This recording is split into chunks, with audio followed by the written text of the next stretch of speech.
শিঙ্কু ছোট কেমন আছিস? ভালো আছি। কতদিন পরে তোদেরকে সারপ্রাইজ দিতে এলাম। আরে শিঙ্কু ভাইয়া ভালো? ওয়ালাইকুম আসসালাম, কি খবর? ভালো। শুনলাম তোমরা নাকি জেলখানা থেকে ছাড়া পেয়েছো, তাই তোমাদের থেকে সারপ্রাইজ দিয়ে চলে আসলাম। ভালো করেছি না? হ্যাঁ, খুব ভালো করছিস। হাতে নেল পলিশ দিছিস? এটা হচ্ছে কোরিয়ান স্টাইল, এখন ট্রেন্ড চলছে। দেখো দেখো, কি সুন্দর লাগছে। খালা খালু কেমন আছে? তুমি তো জানো তোমার খালা অলওয়েজ ফিট থাকে, আর তোমার খালু গ্যাস হয়েছে নতুন, খালি পাদেলা। বস কি আব্বা? ওই আব্বা, আম্মা ছেলে কি হলো? আসসালামু আলাইকুম খালু। ওয়ালাইকুম সালাম। রাখোর ভাই কিনা আহো, কিনা আহো আহো। কি খবর তোমার? ভালো আছি। ভালো আছেন আপনি? আছি, ভালো আছি। আমার খালা আম্মা রাখো।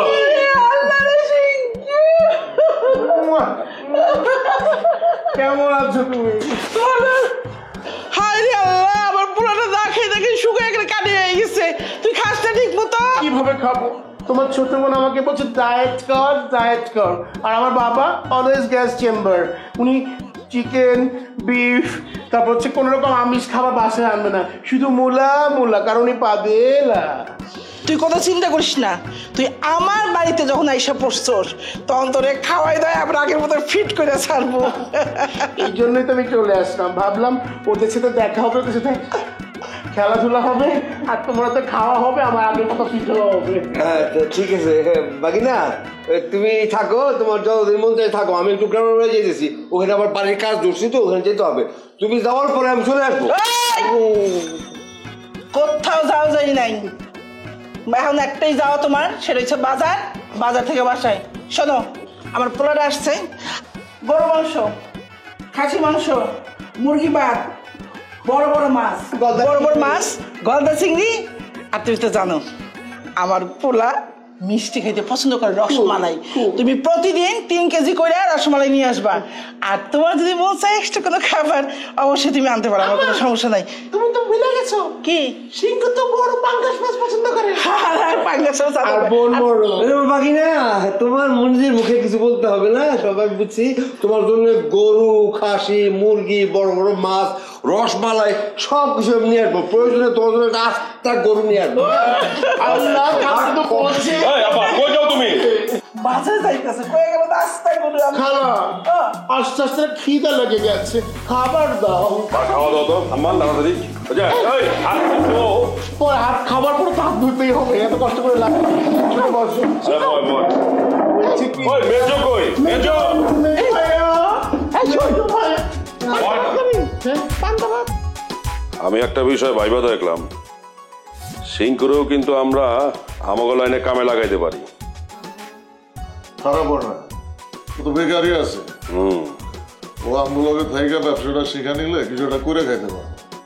হ্যাঁ, সিংহ যদি আমার লগে থাকে তাহলে কিন্তু আমাকে ভালোই হয়। মাল কিনতে আনটি মনে করো, আমরা যখন খেতে যাবো, আমি আর সিংহ চুপ থাকবো, যা কত কর তোমরা দুজন করবা। মেজটা কেমন আছো তুমি? আসার পর থেকে তোমার দেখাই নাই। ভালো আছো? আমি ভালো আছি, তোর কি খবর? আমি ভালো আছি, কিন্তু যখন তোমাদের তিনজনের অ্যাসের কথা শুনলাম যে তোমাদেরকে কারাগারে নিয়ে গেছে, আমি তো ঘুম আসতে পারি না। পরে কি করব, ছটফট করছি ভিতরে, দেখা করতে পেরে ভালো করেছি না? হ্যাঁ, ভালো করছো। যখন আমরা 3 ভাই তো ব্যবসা করি এক লগে, তো আমরা একটা সিদ্ধান্ত নিচ্ছি, তুই তো বেকার আছস, হ্যাঁ, আমরা 3 ভাই মিলে সিদ্ধান্ত নিচ্ছি তুই আমগুলোকে ব্যবসাতে জয়েন কর। তুই কি মতামত তোর? তুই ব্যবসা করবি আমগুলোকে? কি বলছো বড়দা?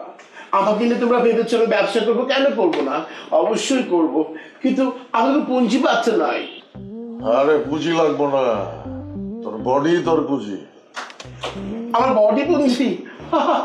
তাই যদি হয় আমার বডিকে ব্যবহার করো। তাহলে তো ঠিক আছে, তুই এখন থেকে আমগুলোকে কামে থাকবি, আমগুলো এনে কাম করবি। তাহলে তো ভালোই হলো, আমরা 4 ভাই মিলে পুরো দেশে আতঙ্ক ছড়াই দেব।